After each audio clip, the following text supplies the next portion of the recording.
Things are being thrown. There's no room for this in the sport. There's no room for the Davis brothers to be in the building tonight. The police escorted them out. You saw a stroller being his jokes prior to his fight against Lamont Roach. After the fight, look how many were waiting. The hardest punch I ever faced. No. And I ain't shitting on him or nothing like that. He can punch. Gervonta Davis and Lamont Roach faced off in front of their eagerly awaited rematch. Tensions increased backstage. Lamont ignored Gervonta's remarks outside the ring and remained unmoved. Because he thought his actions in the ring would speak louder, he remained focused on the actual fight. Roach has no doubts that he will win. About the outside critics, I know what I could do in the ring, and that's the only thing that matters, honestly, is that I go out and give it my all and perform, and most likely, 9 times out of 10 when I do that, I'll be victorious. With assurance, Lamont Roach rejected the notion that Gervonta Davis was the strongest opponent he had ever encountered. Roach claims that he has taken harder blows in previous fights and is not intimidated by Davis's strength. His composed manner demonstrates a mindset based on expertise and fortitude, reaffirming that notoriety won't be his only obstacle. I think the hardest punch I ever faced. No. And I ain't shitting on him or nothing like that. He can punch. But Jonathan Okendo, he's from Puerto Rico. Bro, he got bricks in his hands, bro. I lie to you not. He punch hard. I ain't gonna lie. He hard him. Davis's brief slip-up during their first game caused him to take a knee, which caused instant turmoil and a change in public opinion. Roach's performance at the time enhanced his reputation by establishing him as the first to actually put Davis to the test. The idea that Roach may win the rematch has been strengthened by that narrative, particularly now that supporters perceive him as a real threat. Tank did that, so I know the got in his eye, but they should have countered it. They would have countered it, it would have went to Lamont Roach. What I didn't like about Tank, he was gassing up Lamont Roach way too much, and he was already talking about like retiring. He seemed a little distracted, didn't he, in the fight? That wasn't the same Gervonta Davis we're really used to seeing. It just lets you know how corrupt like these governing bodies are, bro. If that dude took a knee, not only did he take a knee, he's like, hold on real quick. Let me get this out of my eye. How is that not a point? Like, you know, funny thing, bro, that's why I cut my braids off. I had braids, and I had the same thing. I went through the same when I fought Andre, that shit was burning my eyes, so I cut. Davis is seen in recent video as a changed athlete who is more focused and mentally tough. His improved strength and self-assured posts on the internet imply that he is not just training more, but also going into the rematch with an attitude of dominance. His fans are fired up and anticipating a strong return to the ring.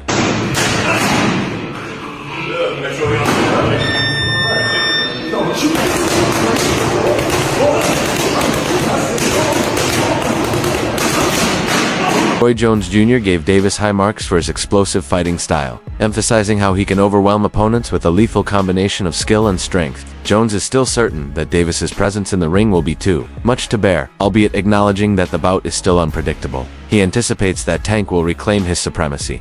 Saturday night, Gervonta Davis versus Lamont Roach. What are we expecting from this fight? Well, we're expecting Gervonta to just continue to show us his dominance and show us who he really is. It's really a coming out party for Roach, but we kind of haven't seen him a lot. So he gets to show people what he has too. And usually when you get two guys who are boxers and amateurs, it's going to equate to a good fight for the first few rounds. But when they're in the pro round takeover, we'll find out, has Roach adjusted to being a pro yet, or is Tank too superior now as a pro? And that's where the difference will come in. You got a good back foot game like that, and you understand boxing like he understands that, he gonna make it rough for anybody. But you know, Tank is a different animal too. So it's a great fight. That's why everybody want to see it. We can't just look at it and say, oh, he gonna win. Oh, Many people think that Davis' poor performance in the first fight was caused by either a bad game plan or personal distractions. Now that his pride is at stake, Davis seems determined to fulfill his potential. His intense training, regimen, and public declarations imply that this rematch is about more than just getting even. It's about reclaiming his supremacy and eradicating any doubt. So breaking news, Tank Davis vs. Lamont Roach 2 is set for August 16th in Las Vegas. And this is a rematch of one of the most controversial fights in recent memory, where Roach arguably won 7 to 8 rounds of that fight, and then Tank took a voluntary knee in round 9, which wasn't ruled a knockdown, but ultimately, it was scored a majority draw. Now in the rematch, I do expect Tank to look much better than he did in the first fight. I don't think that was his best performance by any means, and that means being more active in the early rounds, you know, not just staying on the ropes looking for counters. And I'm sure he'll be willing to exchange more with Roach this time around. You know, the left hands, the combinations, the body shots, that's where he had the most success in the first fight. And Roach, he just needs to stick to what made him so successful in the first fight. His forward pressure, staying behind that jab and right hand. But most importantly, he wasn't scared to take it to Tank, but he also didn't get too aggressive. You know, most of Tank's opponents, if they're scared of the power, they'll sit back on the ropes, get slowly broken down, or if they end up getting too aggressive, they get caught with the counterpunch. But Roach, he was sharp that whole fight. You know, I would go Tank in the rematch. I think he has a lot more to show this time around. But Roach did prove to be a very tough test. But you guys let me know who you got. Roach is more than simply interested in winning the rematch. He wants to get knocked out. His unrelenting training makes it obvious that he wants to stand out. A resounding win against Davis might alter his career trajectory, establishing him as one of boxing's best and establishing a reputation based on skill and willpower. You sent him to retirement earlier. My initial plan is to win, but every time I fight, I'm trying to knock somebody out. So, so you know, if that happens in the midst of it, you know, that'd be a blessing. That'd be definitely something that I work for, because I work my ass off. But if he on his way out, well, why not kick his ass out? It does in a sense, but yeah, it do for sure. I ain't gonna lie. I like to prove people wrong, and I damn sure like to prove myself right. So it definitely gives me an incentive. And like I said before, I've been here before. The Hector fight, they had me duck. Right now, they really got me. They really got me. Roach has stated that he is completely confident in his preparation and that he now has all the skills required to succeed. His statements convey confidence that has been attained with hard work and devotion rather than conceit. He thinks he's ready to handle everything Gervonta Davis throws at him in the ring. 30 people, knocked out, 28 of them, right? What makes you different?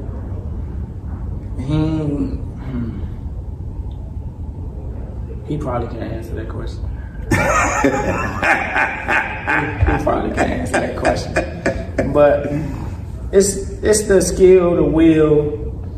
I got the whole package, man. I ain't gonna lie to you. I'm not sitting there waiting to get hit by nobody, especially somebody that's supposed to be a power puncher. That's evidently a power puncher. I got Stakes are just as high for both boxers. Greg Hackett stressed he thinks that neither has a definite edge and that the result will be determined by perfect accuracy. Hackett cautioned Davis in particular that discipline and steadfast attention are essential. There is no tolerance for error. Of what's going on in Tank's camp and, you know, training with this person, training with that person. Yeah. Who has the edge heading into the rematch? Neither one of them. Lamont, you know what? I'm lying. 55-45 Lamont. Why? Lamont got the edge because he already did the unexpected. He was supposed to get knocked out coming up from 130, and not only did he not get knocked out, he performed and possibly won the fight. That's what some people believe. I thought it was a very close fight. I think, but after you asked me that question, I'm thinking about it. Yeah, I think Lamont do have a slight edge, just because he did what he wasn't supposed to do. So a lot of people go in there and they're very obedient to Tank's power, and Lamont wasn't that night. Lamont wasn't having it, and he said he wasn't having it. He said it before. Y'all tripping. Y'all must be really like tripping. So I guess we was tripping. Could we see the most focused Gervonta Davis after him getting so much backlash for the performance, for the taking the knee, etc.? This would be the night we have to see the most focused because if he's not the most focused, then he's gonna be in trouble. It's just that simple. This is the night you gotta be not on your A game, you gotta be on your everything game. You know what I'm saying? You gotta have everything with you that night, and you can't play about it.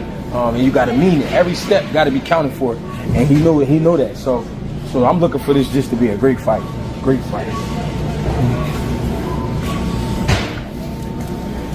Who you picking to win? Mikey Garcia provided a perceptive analysis, recognizing Davis's capacity to grow and change based on prior experiences, but he emphasized that even the best plans fail when there is a lack of mental clarity.